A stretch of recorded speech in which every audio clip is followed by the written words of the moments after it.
Bonjour à tout le monde, on se retrouve pour la démonstration d'une formule extrêmement intéressante et extrêmement pratique en mathématiques, qui est la formule d'Euler qui nous permet de calculer le factoriel d'un nombre n. Et cette fois-ci, avec cette formule, n peut être un nombre réel.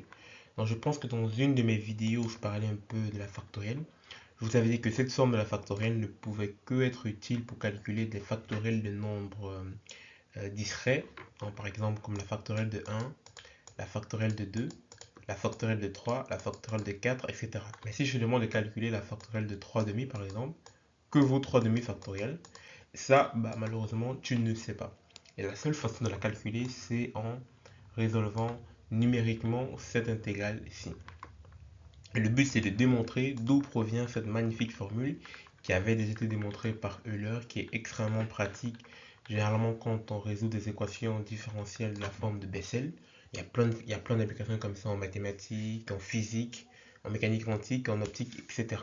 Ok, donc le but, c'est de démontrer ça. Avant de pouvoir faire la démonstration, on va commencer par calculer une intégrale assez simple, dans l'intégrale de 0 à l'infini, de l'exponentielle de moins ax, dont a c'est juste l'amplitude de l'exponentielle, exposant à x, et j'intègre par rapport à x. Donc intégrale assez simple, a c'est une constante réelle, et j'intègre ça tout simplement. Dans l'intégrale d'exponentielle de moins ax, c'est, je dérive l'argument, je divise par un nouvel argument, et j'évalue de 0 à l'infini. Donc exercice assez simple.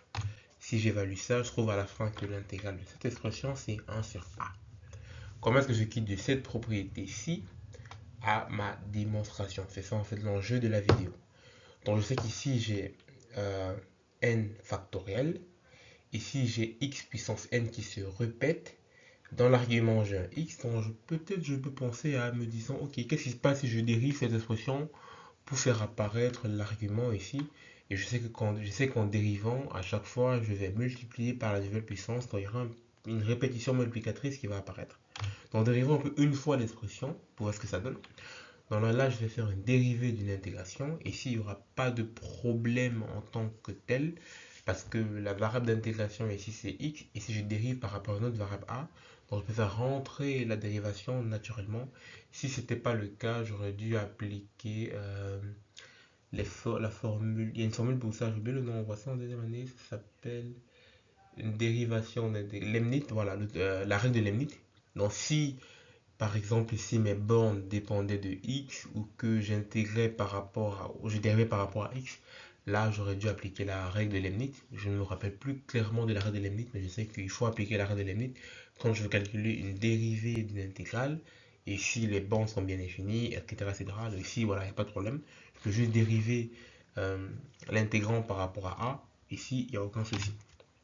Donc si je dérive ce terme par rapport à a, ça me donne tout simplement non, A. Donc si c'est difficile à voir, mais A c'est ta variable et X c'est plutôt ce qui est constant quand tu dérives par rapport à A. Donc tu vois qu'ici tu vas dériver ça par rapport à A, tu vas retrouver moins X. Tu multiplies par rapport à la dérivation, donc moins X exponentielle de moins AX. Et si je dérive 1 sur A, 1 sur A c'est A puissance moins 1, j'augmente la puissance, je multiplie par l'ancienne puissance moins 1, j'augmente la puissance de 1, ça fait A. Non, je diminue la puissance de 1, ça fait A moins 2. Et je mets ça sur cette forme, ça fait 1 sur A puissance 2. Je fais ça encore une deuxième fois. Je dérive encore une fois par rapport à A. Ça fait du x au carré. Donc je dérive l'argument par rapport à A. Ça fait moins x fois moins x, ça fait x au carré. Euh, la puissance, c'est A puissance moins 2. Moins 2 fois 1, ça fait plus.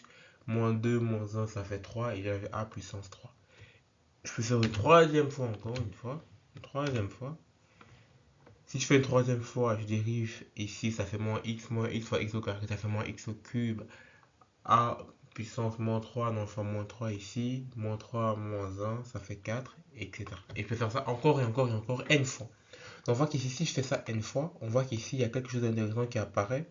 Par exemple, ça, c'est l'équivalent de 3 factoriels. Ici, c'est comme si j'avais fait A puissance 3 plus 1. Ici, j'ai moins 1 parce que je suis au troisième ordre. On voit que la parité change. Tu vois là, au premier ordre, c'était moins. Deuxième ordre plus. Troisième ordre moins. Dans la parité change selon moins 1 puissance n. N égale à 1, c'est négatif. N égale à 2, c'est positif. N égale à 3, c'est négatif. Pareil pour ici. la parité change selon -1, n. Donc je peux écrire ça sous cette forme-ci. Si j'écris ça sous cette forme-ci, en fait, je viens déjà de démontrer le cas le plus général où en fait l'argument ici c'est A. Donc si l'argument ici, parce que des fois c'est intéressant, des fois en maths ou en mécanique quantique ou en optique, etc., on retrouve ce genre d'intégrale et on dit tout simplement que cette intégrale est égale à cette expression. Généralement, on le fait plutôt avec la fonction de Bessel. Donc la forme la plus naturelle, c'est de relier ça à la fonction de Bessel. Généralement, c'est ce qui me vient souvent en tête, ou Hermite, un truc comme ça. La fonction de Bessel, mais moi je l'ai fait avec la factorielle, parce que c'est ce que je voulais te montrer ici pour un cas un peu plus simple. Donc ici, si je pose par exemple pour A de valeur 1, par exemple, si A vaut 1, donc si A vaut 1, qu'est-ce qui se passe? Ça disparaît. Si A vaut 1, ok, ça disparaît. Ici, je pourrais factoriser le moins 1. Et ici, tu vois que si j'ai moins 1 puissance n, ça va se simplifier avec ça. Comme ça, d'une certaine façon. Et ici, ça disparaît. Et je retrouve ce que je voulais démontrer de base. Donc ici, j'ai même oublié ici de mettre un plus comme ça. Voilà.